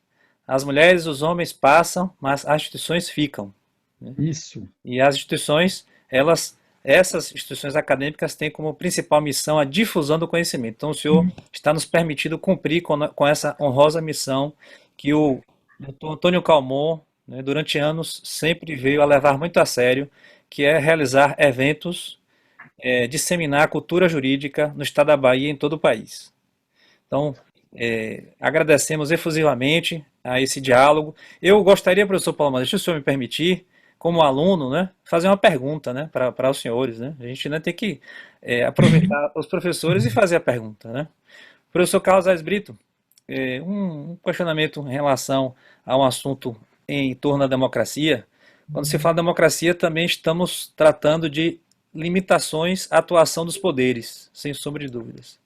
E eu gostaria de saber qual a opinião do senhor sobre a possível criação de um sistema de self-constraint, de autocontenção, em relação à atuação do Poder Judiciário, né? O senhor que hoje a gente vê a figura humana diferenciada do senhor, o senhor que presidiu o Supremo, pegou a Constituição para ler, né? Como o senhor realmente é o poeta constitucional, né? O senhor faz questão de ler a poesia e interpretá-la. Então, gostaria de saber a opinião do senhor, qual seria um possível processo de construção de autocontenção? Como é que se daria esse processo de autocontenção em relação à atuação do Poder Judiciário? E a mesma pergunta, professor Paulo Modesto, que eu sei que gosta desse tema, limitação das atuações dos poderes constituídos. Muito bem. Paulo, quer começar? Não, amigo, você tem sempre precedência, por favor. E o professor Calmon aí, observando a gente fica até inibido, né, Paulo? Bem, inibido diante da cultura enorme e experiência de vida do professor Calmon. Olha, a separação dos poderes é uma construção definitiva, né? A Constituição positivou esse princípio da separação dos poderes que, em Montesquieu, reluziu por uma forma, digamos assim, não digo pioneira, porque Locke também teorizou um pouquinho sobre isso, a limitação dos poderes já estava na Magna Carta Libertatum dos ingleses, de 1215, a história inglesa é toda permeada de tentativas de contenção do poder, mas em Montesquieu, e mais de perto, na Revolução Francesa, a separação dos poderes ganhou ênfase. E esse princípio foi positivado pelo artigo 2º da Constituição, sob aquela legenda, aquela dicção de que são 3 os poderes da União, independentes e harmônicos entre si. Aí já se contém um convite, mais do que um convite, uma imposição de autocontenção. São 3 os poderes. Vamos esquecer os poderes e pensar nas funções que emprestam nome a esses poderes. Cada poder tem o nome da função central que desempenha. A função legislativa corresponde ao poder legislativo. A função executiva corresponde ao poder executivo. A função judiciária corresponde ao poder judiciário. E o que diz ali? São 3 os poderes da União. Vamos entender, são 3 as funções: a legislativa, a executiva e a jurisdicional. Os poderes é que são, no exercício dessas funções, para as quais eles existem, eles é que são independentes e harmônicos. Há uma primeira ordem lógica aí: independência e harmonia. Primeiro a independência, depois a harmonia. Se um dos dois tiver que ser sacrificado, um dos dois, episodicamente, é a harmonia, mas a independência não pode ser. Há uma ordem lógica e cronológica. Cada poder é independente do outro. O ideal é que todos atuem harmoniosamente. E se cada qual se situar no seu quadrado normativo, a harmonia sobrevém naturalmente. Cada qual no seu quadrado normativo. Aí vem a segunda ordem lógica e cronológica. A função legislativa, a função jurisdicional, aliás, a função executiva e a função jurisdicional. Por que a função legislativa vem em primeiro lugar? Está no início de tudo. Diz a Constituição, no artigo 5º, número 2, ninguém será obrigado a fazer ou deixar de fazer alguma coisa, senão em virtude de lei. A primeira vontade decisória do Estado, imperativa, é a lei. É lógico. E isso é confirmado pela cabeça do artigo 37. Qual é o primeiro princípio regente das atividades administrativas? A lei, a legalidade. Sem a lei, o administrador não entra no universo da liberdade e da propriedade de ninguém, em particular. Então, tudo começa com a lei.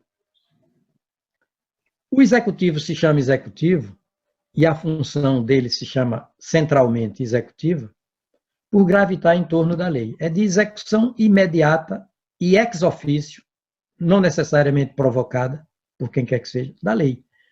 Executar é gravitar na órbita da lei.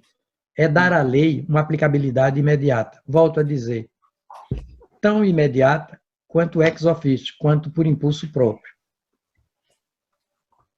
Daí porque o executivo, né, gravita na órbita da lei, sanciona os projetos de lei e veta os projetos de lei.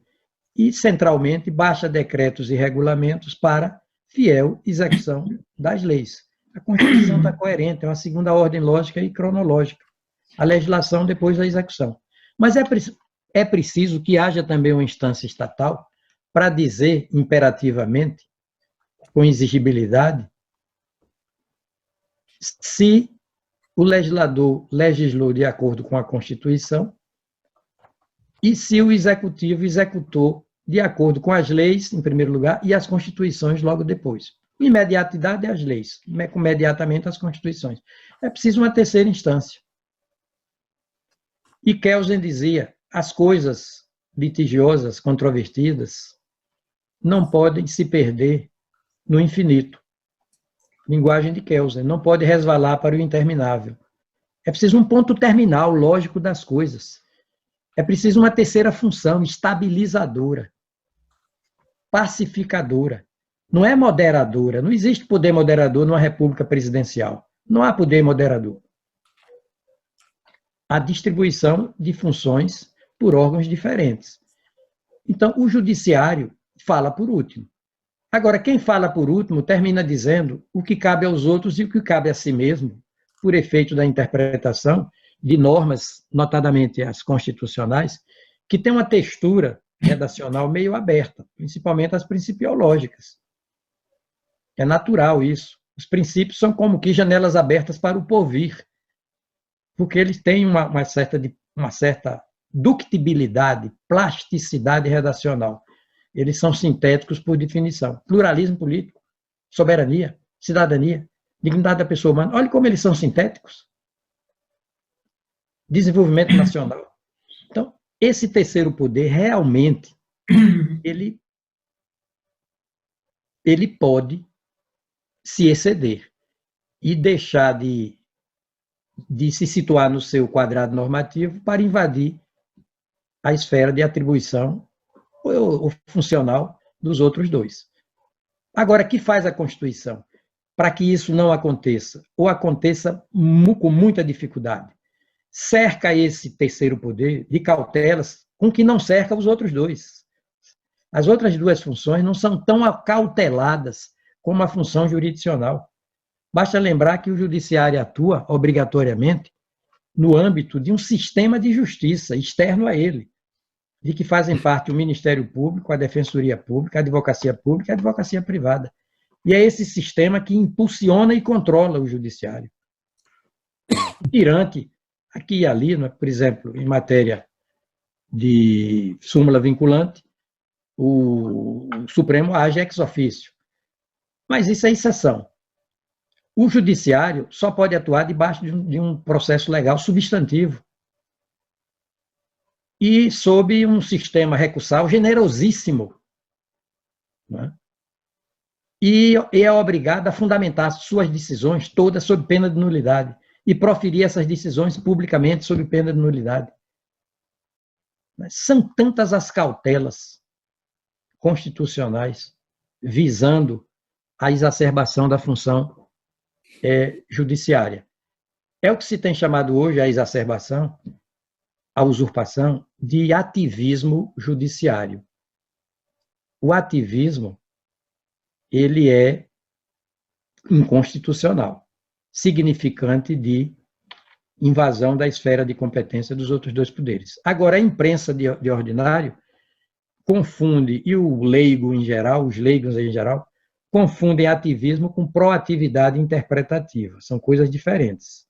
O judiciário, às vezes, é acusado de ativismo, quando, em verdade, ele agiu proativamente no campo hermenêutico, exegético. Porque se pelo ativismo o judiciário não pode ir além da norma, além do dispositivo no seu conteúdo normativo, dispositivo interpretado e aplicado, não pode ir além da normatividade genérica, impessoal e abstrata, pela proatividade ele não fica aquém. Ele tem o dever de não ficar aquém do potencial normativo, do dispositivo legal, constitucional, interpretado e aplicado. E nós sabemos que o elemento definidor do intérprete é o seu par de olhos. Quando o par de olhos é desanuviado, não tem preconceitos, não tem subalternidade, não tem segundas intenções, não tem pressa, não tem medo. O olhar desanuviado do intérprete enxerga angulações normativas do dispositivo interpretado antes insuspeitadas. E, de repente, a jurisprudência inova e terceiros passam a dizer que isso é invasão de competência alheia, invasão de competência dos outros dois poderes. É preciso muito cuidado quando se critica o judiciário.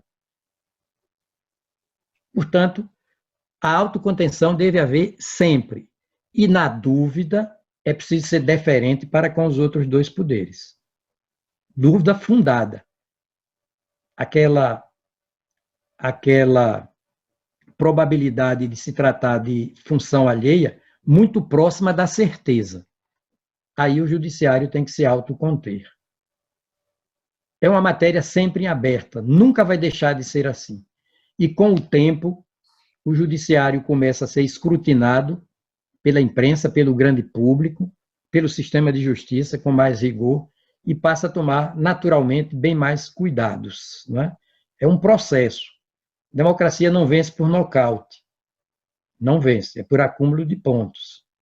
Né? E aos poucos eu digo porque me alonguei na resposta, mas é preciso fazer certas distinções mais sutis.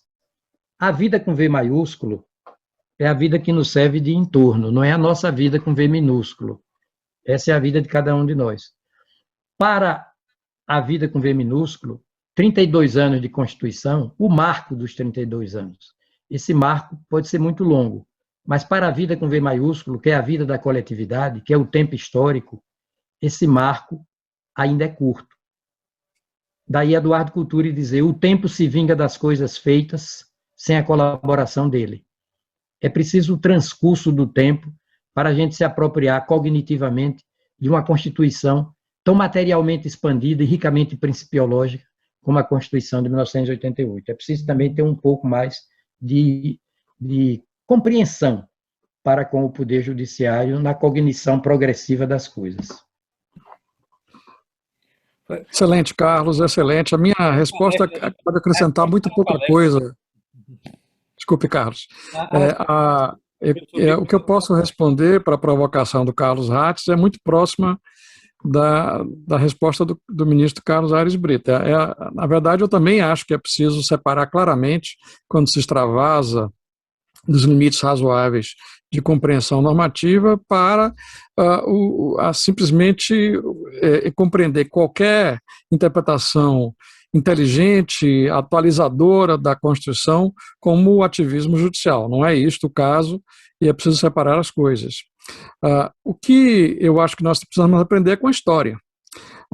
Os juristas não podem ficar só lendo textos legais, eles precisam olhar para a história, ler história, ler ciência política, tomar conhecimentos muito mais amplos do que apenas os da norma jurídica.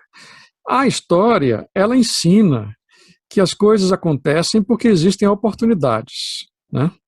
E alguns abusos também acontecem porque existem oportunidades.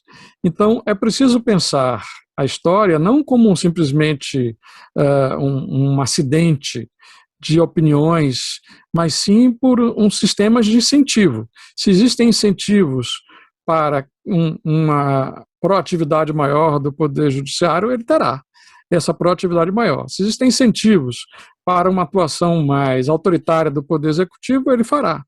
Então, é preciso pensar sempre, institucionalmente, formas de desincentivar a concentração de poder e de incentivar o diálogo institucional e não ficar apenas aguardando que haja boa vontade dos homens. Esta é a primeira questão.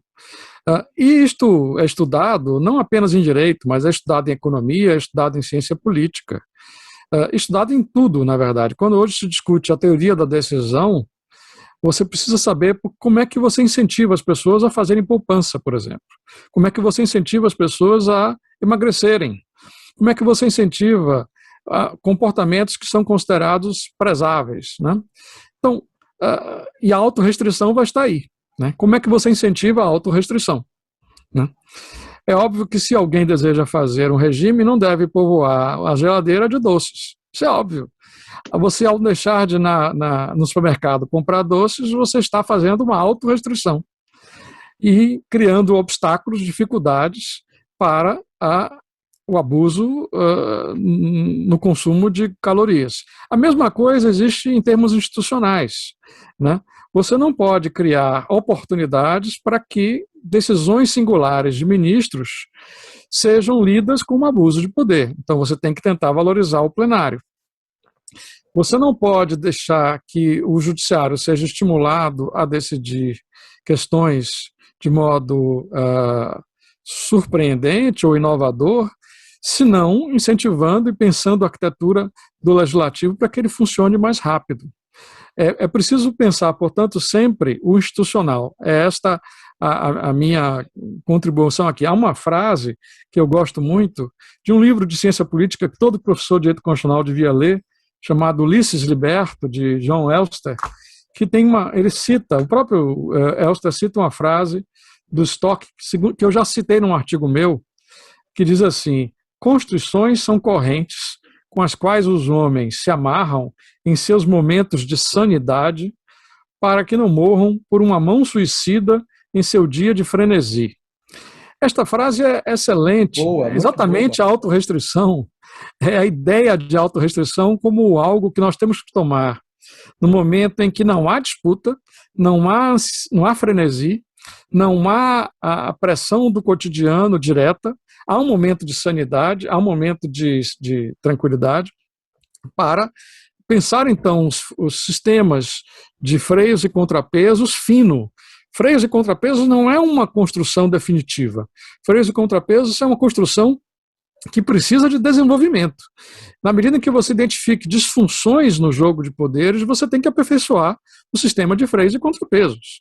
Perfeito, e essa construção dos incentivos faz parte disso. Portanto, os incentivos à autorrestrição do legislativo, os incentivos à autorrestrição do judiciário, os incentivos à autorrestrição do Ministério Público, a autorrestrição dos tribunais de contas, a autorrestrição da advocacia, a autorrestrição da litigiosidade abusiva, a autorrestrição, enfim, você tem que criar incentivos. Se você não criar incentivos, as pessoas vão ocupar os espaços institucionais que existam, porque o poder é muito sedutor. Por isso é preciso sair do frenesi, do momento de paz, pensar as instituições e não apenas nós nos lamuriarmos depois que o episódio já passou, né? Como dizia um famoso colega da Faculdade de Direito da Bahia, formado aqui, e depois transformado em compositor, que é Raul Seixas, ele dizia: se você não põe colírio, usa óculos escuros. Nós temos que colocar os colírios que impedem que o abuso aconteça e que, enfim, que você depois fique chorando pelo leite derramado. Acho que é isso que é preciso fazer. Nesse momento, identificar as disfunções e criar os incentivos para que eles sejam eliminados. Eu me dedico sempre a pensar assim, a pensar o que é que eu posso contribuir e não apenas ficar choramingando. Acho a solução triste dos juristas hoje a de fazer uma anatomia dos problemas e depois dizer que triste, não era assim no passado, não devia ser assim, que coisa horrorosa. Isso não adianta nada, isso é fado constitucional e acho que nós temos que fazer música mais otimista nesse momento, porque o país está tão sombrio com esta pandemia, preocupando a todos nós. Temos que pensar as instituições e soluções.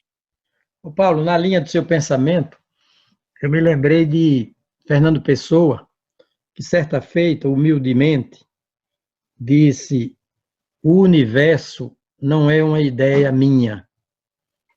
A ideia que eu tenho do universo é que é uma ideia minha.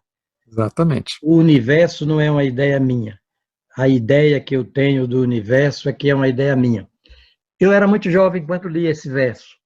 E eu fiz uma paródia. Eu disse para mim mesmo: então, a norma jurídica, geral e pessoal abstrato, a norma não é uma ideia minha.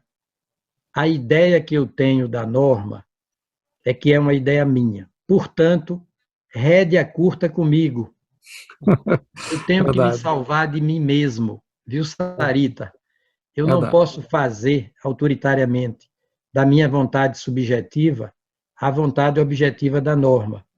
E aí, Paulo, o incentivo de que você fala apropriadamente, tão apropriadamente, nos leva a prestigiar mais e mais a colegialidade dos tribunais.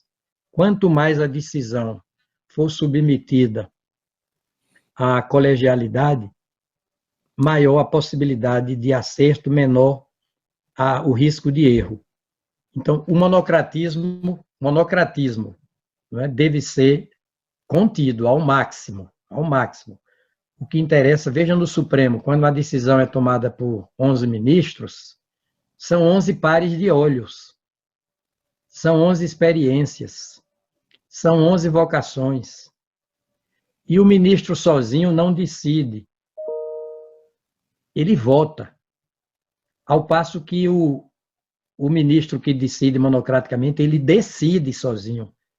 No colegiado, ele não decide, ele propõe uma decisão, humildemente, depois de um debate. Quem decide é o colegiado. Então, esses incentivos de que você fala, Paulo, são realmente necessários. Não, e só para complementar e fechar e concluir, porque eu sei que Carlos Ratz não quer que nós demoremos demais, eu recordo uma frase também do primeiro-ministro alemão, que uma vez reclamaram com ele porque ele fazia muitas reuniões antes de decidir quando poderia decidir sozinho. E ele dizia, eu não faço reuniões para ter as melhores decisões, mas sim para evitar as piores. Né? O colegiado permite isso. O colegiado, com esse par de olhos, enfim, esse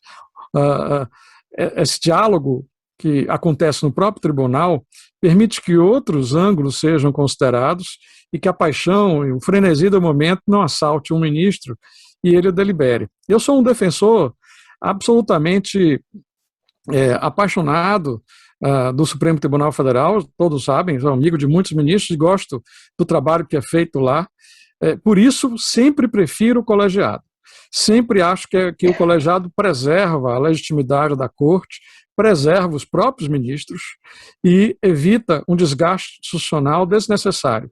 A Suprema Corte tem que ser protegida e prestigiada, e o colegiado faz isso. De modo que... democracia, Paulo, é mais desconcentração de poder do que concentração. Exatamente. Monocratismo é concentração. Decisão colegiada é descontração. Né? E aí o tema da democracia volta à baila, para mostrar como o critério democrático sempre é o melhor critério. Há muito mais democracia numa decisão colegiada do que numa decisão monocrática. Mas eu insisto, há um casamento de amor com a democracia, com segurança, que é o Estado da Justiça. Palavra de Carlos Aires Brito. Muito bem. Eu gostaria de passar a palavra em face ao evento que está para o seu término. Infelizmente, professor Carlos Aires Brito, porque nós passaremos mil perdões, eu disse descontração quando devia ter dito desconcentração. Desconcentração. No plano orgânico. Descentralização no plano da federação, né? Desconcentração no plano da república. Muito bem. Passar a palavra para o criador, professor Carlos Aires Brito, da medalha Santo Ivo, né, que o senhor recebeu em 2017, que é o nosso presidente Antônio Luiz Calmon, né, para ele fazer as palavras finais e encerrar o evento, aí em nome do Instituto dos Advogados da Bahia, e eu aqui em nome do Instituto de Direito Constitucional, agradecer ao professor Paulo Modesto mais uma vez, pelo honroso convite e o senhor nos ter oportunizado fazer o lançamento do livro do senhor neste momento. Também, eu nem mostrei, o livro está aqui, nem mostrei, mas enfim. Agradecer a presença de Sarita Bittencourt até agora, querida amiga, né, e todos os presentes, os ouvintes que estiveram até agora conosco. Doutor Antônio Luiz Calmon, com a palavra para o encerramento. Muito obrigado, presidente. Antes de abordar o encerramento propriamente dito, um apelo ao presidente Ratz, como presidente do Instituto dos Advogados da Bahia, membro do Colégio de Presidentes e, sem sombra de dúvida, da futura e mais muito próxima Federação dos Institutos, e ao ministro Carlos Rates. Ministro, o senhor falou em Tobias Barreto. Foi um homem extraordinário. E já há algum ou bastante tempo eu venho me empenhando para que seja feita uma homenagem, e eu acho que a live é a fórmula ideal. Então, eu quero fazer este apelo muito grande a Rates para, com a participação a mais ilustre do ministro Aires Brito, realizar uma live sobre Tobias Barreto. Ele merece. Ministro e Paulo, nós tivemos hoje uma aula como poucas. Eu diria mais do que uma aula de doutorado, de pós-doutor, de maneira que os aprendizados foram extraordinários. Me assaltam N perguntas, mas reconheço que não há ambiente para isso. Então, com os agradecimentos de todos, uma boa noite a todos nós. Boa noite, professor. Boa noite. Bem, boa noite, professor. Muito boa noite, então, a todos e a todas. Boa noite, presidente. Boa noite. Saúde para Boa todos. noite a todos. Muito obrigado pela oportunidade de estarmos aqui dialogando nesse momento da vida nacional. Hoje também é o Dia Internacional dos fãs de Star Wars. Portanto, a todos aqui são um pouco Jedis da Constituição. Que bom. Boa noite a todos. Um abraço. Boa noite.